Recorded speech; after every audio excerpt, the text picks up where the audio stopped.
Hello, and welcome to Back in Control Radio with Dr. David Hanscom.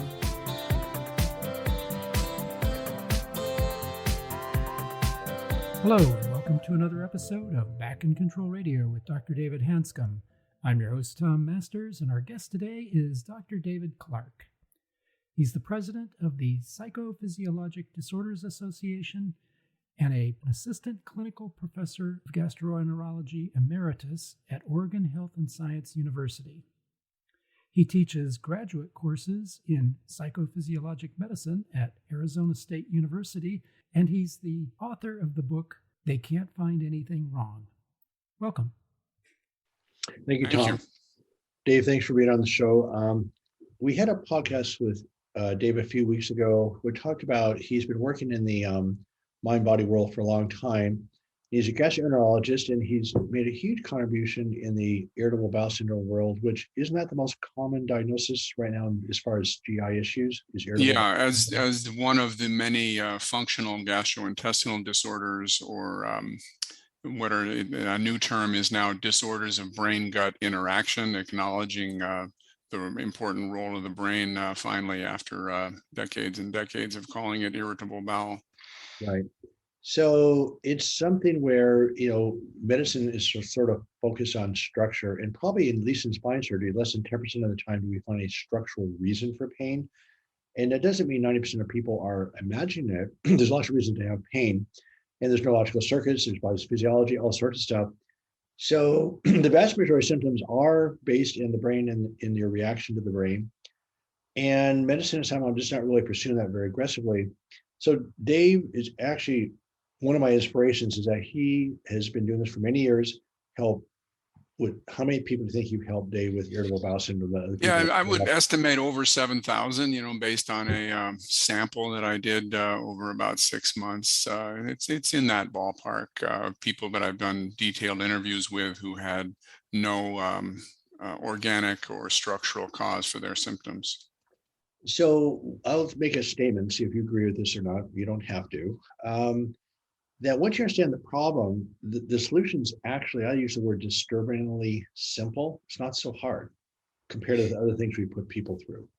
So it takes a little bit of work and exploration and whatever, but once you understand the approach of going to the root cause of the symptoms, the actual results are really rewarding, obviously for the patient, but also for us. And it's not so hard. Is that a fair statement? Yeah, most of the time that's true. There are a number of patients whose issues are more subtle and that take more experience. But I have to say, even when I was a beginner and there were a lot of things that I didn't understand about this field back in the 1980s, I was still getting better results with patients than the rest of the healthcare system was getting, because I was finally addressing the root causes. Back in the early days, I wasn't doing it especially well, but I learned by doing. And again, even beginning efforts achieve success. So I just want to jump right to today. Dave founded and is president of the Psychophysiologic Disorders Association. And psyche, of course, talks about your mental input in the past, and physiologic is your body's response to all that. So he has been doing this work for a long time, and he was one of my inspirations. He just stopped his practice in 2009 to actually. He's taught all over the world. He puts on webinars. He is actively working on developing educational resources, supporting different people. And his efforts have really sort of led to a worldwide collaboration around this whole process, is that the mind and body are just a unit. They respond as a unit. This is not imaginary stuff. This is real. Once you understand the problem, it's very, very treatable pathology. And I don't know about you, as a physician, I used to dread irritable bowel, fibromyalgia, et cetera. I love the diagnoses. Right? Yeah, no, it's remarkable the outcomes that we can achieve. If anything, they're actually, when you know what to look for, they're actually better than we can typically achieve with organ diseases and structural abnormalities like cancer, diabetes, and heart disease. And we don't cure everybody with a psychophysiologic disorder, but we help more of them than we help with those organ diseases. And so that's what makes it so rewarding. But I have to say, I got to give a lot of credit to Howard Schubiner and John Strax, who had big conference in Ann Arbor, Michigan in 2009, where they brought people who had been working in isolation from each other together to speak for 20 or 30 minutes each about the work they were doing. And that was the real inspiration for the Psychophysiologic Disorders Association, because person after person got up and was sharing, a very similar story. We had all started from dramatically different points on the healthcare spectrum. I mean, you and you're an orthopedic spine surgeon, I'm a gastroenterologist, and here we are talking about the same ideas. And that meeting was just like a big expansion of that, with all kinds of different people from the United States and Europe who had never, none of us had been formally trained through the course of our instructional years in what this was all about. We had all learned it by doing it, by encountering patients and by listening to them, and by using trial and error to explore treatment techniques. And we'd all arrived pretty much at the same place. And to hear this coming from so many different people, it was like a bunch of individual musical soloists coming together and playing a symphony. It was just a stunning meeting, and a group of us afterwards decided that we had to establish a nonprofit to spread the word about this, because it was just so dramatic in how effective these techniques were. And so a couple of years later, 2011, we incorporated as a 501c3 nonprofit in the United States, and began the work. I was the first president. I'm still the president. And, a couple of years ago, we were able to fundraise enough to hire our first executive director. We've got webinar-based training courses for professionals. We came out with a multi-author textbook 2 years ago called Psychophysiologic Disorders. The website is ppdassociation.org. It's got lots of resources for both professionals and patients. And we're holding conferences. We've got one going on at the end of October in 2021 that people can go to our website and sign up for. It's aimed at professionals, but we're going to keep it jargon free so that patients can take advantage of it. We've got 22 people presenting, yourself included. It's going to be a tremendous experience. Right. And it's exciting to see people once they go, okay, I hate to say this, it's a real problem. We've joked about this because you've gotten person after person better. And then, symptoms, the body responds. I mean, bodies are alive, we're not cadavers. The cadavers are structure, we're living organisms, and they respond to everything around us, including the past, the present, all these things come into play. So symptoms are always real. I mean, that's the thing that's so difficult to get across to everybody, physicians included, that historically as surgeons, in particular trained, if we don't see it on a test, it doesn't exist. I mean, that's very concrete thinking. And probably 90% of all symptoms are based on some type of interaction between you and the world. And your body responds in a response. And your body has a chemical reaction, you get symptoms. So in some ways, it's like high school science. You go under adrenaline, cortisol, fight or flight, your body reacts. And that's the key, how you develop symptoms. And so the reason why I think, I'll put some words in your mouth, that we have so much passion about it, we have people that have been bounced around the medical system. They have no hope. They're very discouraged. They've given up. And not only do they get their lives back, they often thrive at a level they never knew. I mean, it's just a whole paradigm shift. I want you to understand that you react to the environment in certain ways, and you start to choose to react differently. People's lives change in a very dramatic way. So it's incredibly energizing and inspiring. So that's why I think so many of us have so much passion about it. At the same time, we all get a little frustrated because there seems to be so much needless suffering also at the same time. Yeah, we're basically trying to change an assumption that underlies a lot of contemporary healthcare that is incorrect. And the assumption is that if we can't find an organ disease or a structural abnormality to explain a symptom, then there's nothing more to be done. There's nothing more to look for. There's no explanation for that symptom that we're going to be able to find. And that assumption is completely false. And you're also entirely correct that one of the fringe benefits or side effects, if you will, of this work is that we change people's lives. It's not just alleviating symptoms. If somebody's got a fractured leg and you fix the fracture and the fracture heals, yes, the person goes back to being able to walk the way they did before, ideally, but you haven't changed other aspects of their life. You haven't changed their relationships. You haven't changed their personal level of happiness. But with this work, you are reaching into their personality, into their conflicts and fears as a way of alleviating symptoms. But it's got all these other fringe benefits, as you point out, for the rest of their lives, for their personal relationships. A number of my patients have had one bad relationship after another in terms of their romantic entanglements, and but once they work through this process to alleviate their physical symptoms, their tolerance for people who mistreat them goes way down, and they start suddenly finding that entirely new, different, more positive, more mutually supportive kinds of people start showing up in their lives than ever did before. And that's just one example of the positive changes that come from doing this work. Well, we start sort of a positive spiral, and then we know that social connection is a major factor in healing. Yes. As you interact with other people, we know that social isolation has the same effect on mortality or health as 15 cigarettes a day. And you get the same symptoms that you get with chronic pain. It's the social isolation is a big deal. So once you actually start reconnecting, re-engaging, then that builds on itself also, all part of the healing process. And we know there's all sorts of neurochemical changes. But see, the thing that strikes me as I'm talking, I just thought thinking out loud here is that, okay, so a patient comes to us with all these symptoms, and we say, well, we don't know what's going on. Well, maybe I think in physicians, it's important to be humble enough to say, well, if I don't know, it doesn't mean I can't say nothing's wrong. And are we asking? So really the question is, are we asking the right questions, but are we also doing the right test? In other words, we do know in research MRI scans that if you did a research MRI scan, somebody with irritable bowel or back pain, that the MRI scans in people in chronic pain are different than the MRI scans in people without pain. I mean, the functional MRI scans are just different. So the diagnosis is actually there. And I talked to Dr. F. Karen, who's one of the grandfathers of this whole process, or godfather Yes. of this whole process.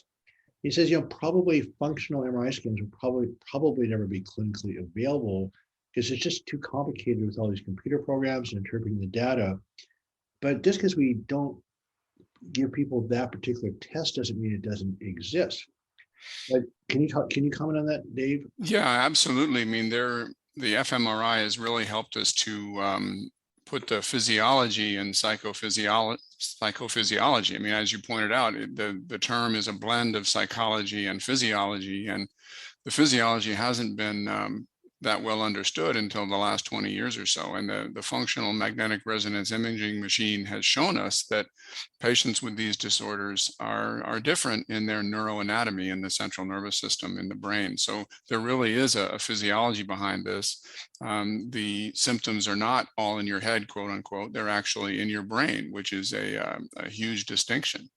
And so once people understand that, they feel a lot better about the illness that they have, and they're usually more willing to explore the psychosocial causes. Once they understand that this is a real condition, that this has resulted from stress, that the symptoms are every bit as real as they are from any other form of illness, that we just need to go and explore sources of stress in the patient's life, including negative emotions that haven't been recognized.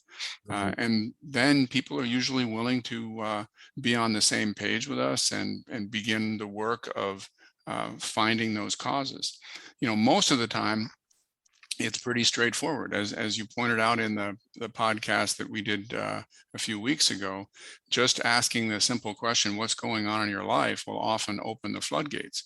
But there are some patients where the key issue is an emotion that they don't fully recognize they have. And that can be more subtle, and that can take a kind of a longer conversation and can take more experience to be able to figure out what's going on, because the patient themselves isn't able to put it into words for you. So when they're describing, for example, as one of the stories I told last time was about a woman who had enormous emotional tension in the relationship with her mother, but she wasn't consciously aware of it. So we had to have, spend quite a bit of time talking about when and where she was having her symptoms and what kinds of things her mother had done to her. And you had to be able to empathize and to recognize that, well, gosh, if my mother had done that to me, I would be pretty upset.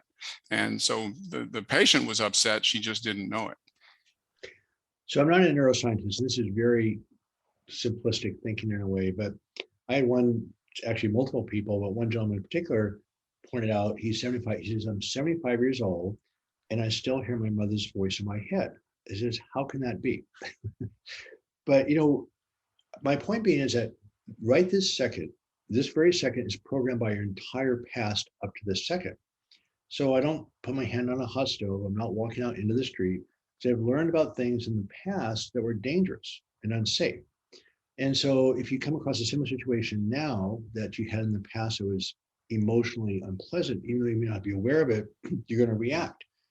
And so it's a linkage system. And the other thing that struck me a few years ago is that the brain does not store away memories with a time clock. It may be harder to pull it up when the memories are farther back, but once you get that memory pulled up, your body's reacting right now, right? Yep. Yep. So the question, so just understanding the linkage is that you don't get over this stuff because it's in your brain, it's embedded, it's a linkage system. And by becoming aware, I think, as you pointed out, that just becoming aware of that link actually is a pretty big wake-up call.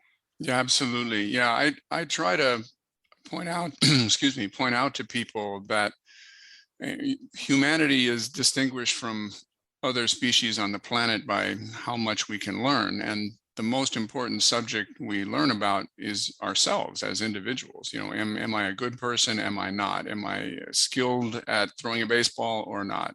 All these different aspects of ourselves that we spend a lot of time in our early years learning about. And if we grow up in an unhealthy environment, we end up learning fundamental assumptions about ourselves that aren't true. And the most common one in my practice is learning that you are unworthy in some way as a person, that you are a second rate as a human being.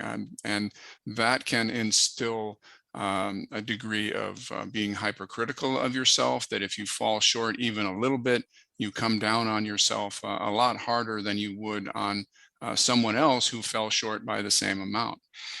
My son, who is an athlete in college, took a sports psychology class where they had him do a wonderful exercise, which was to take out a piece of paper and write on it what they say to themselves when they mess up in their sport. So all these, college athletes taking this course, they're sitting there writing down privately what they say to themselves when they screw up in their sport. And then, they finish writing and the instructor says, now I want you to take what you've written and say it to the person next to you.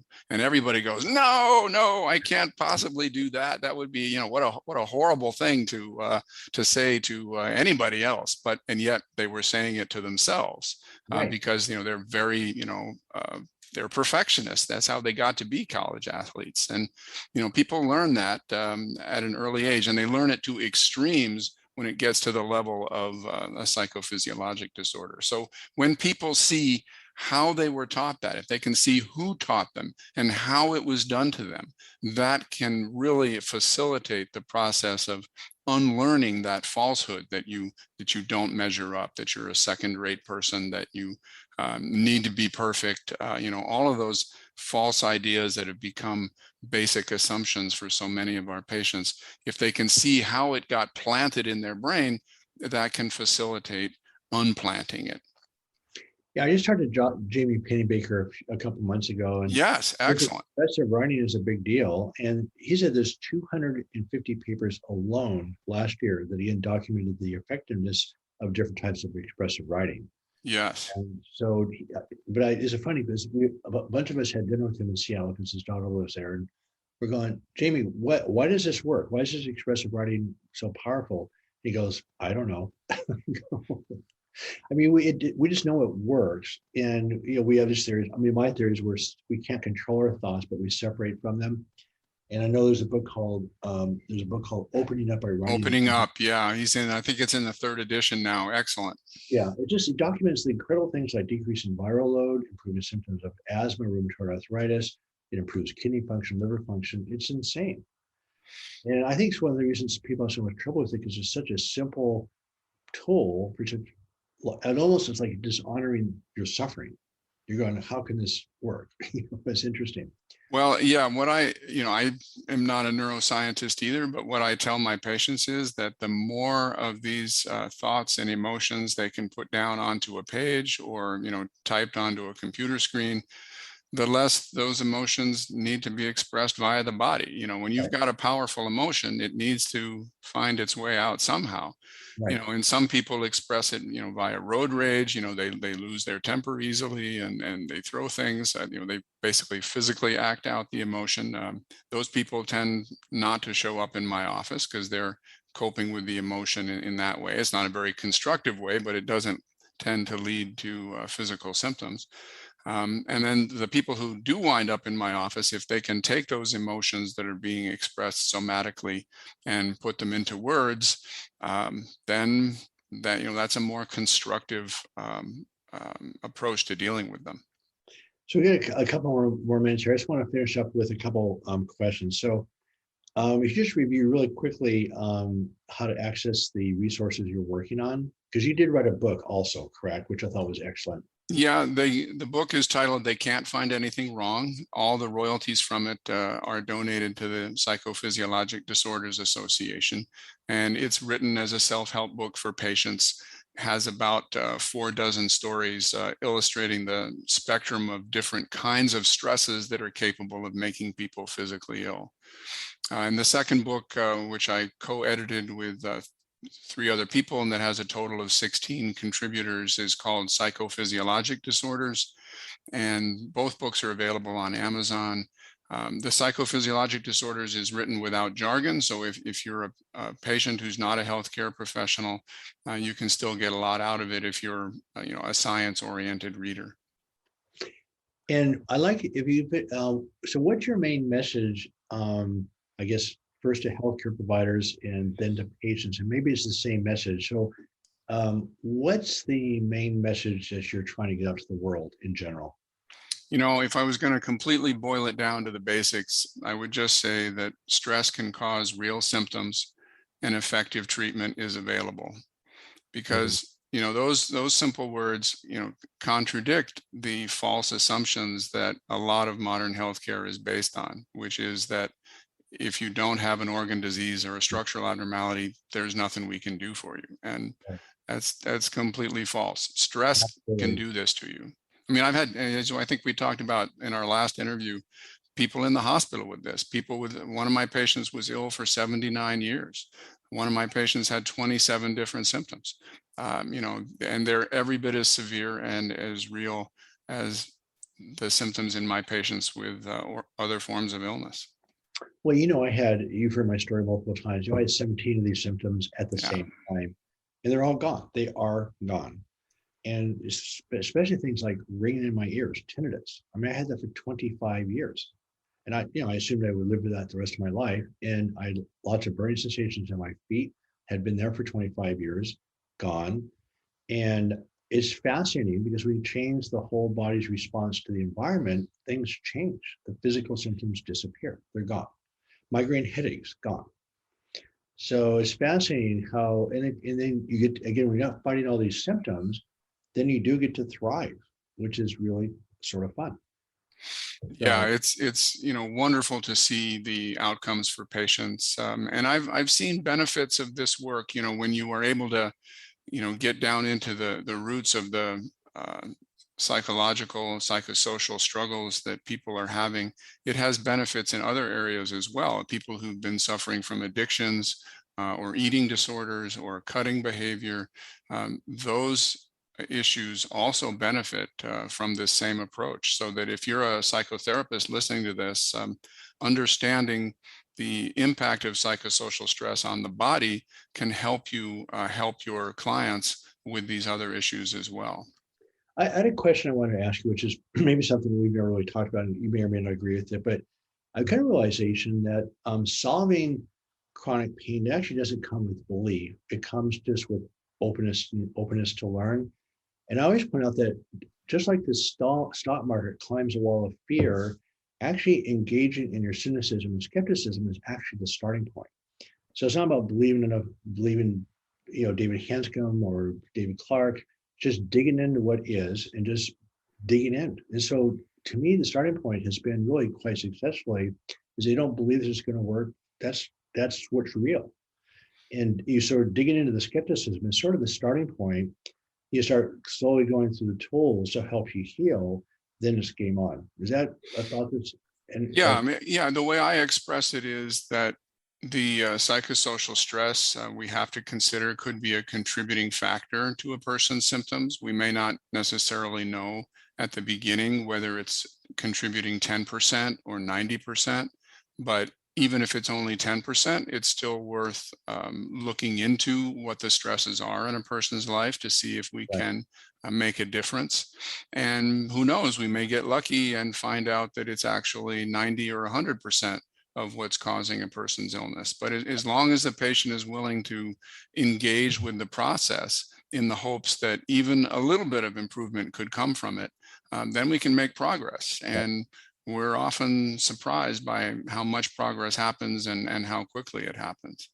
As one of my most successful patients pointed out, it also requires is a suspension of your disbelief just to engage in a little bit. So it's been interesting. So Dave, thank you again very, very much. This is wonderful stuff. And there will be other topics that we'll talk about in the future more in specific detail, but this is fantastic. And again, inspiration to me, doing excellent work, really committed to getting the message out there. So again, Dave, thank you very much for being on the podcast. Thank you, David. It's been a pleasure to talk with you as always, and just remarkable how two people from very different specialties have reached such a meeting of the minds on this issue. Yeah, that was exciting. We'll see you. Thank you. I'd like to thank our guest, Dr. David Clark, for being on the show today and for sharing his insights into the nature and treatment of psychophysiologic disorders. I'm your host, Tom Masters, reminding you to be back next week for another episode of Back in Control Radio with Dr. David Hanscom. And in the meantime, be sure to visit the website at www.thedocjourney.com. Thanks for listening today, and join us next week for Back in Control Radio.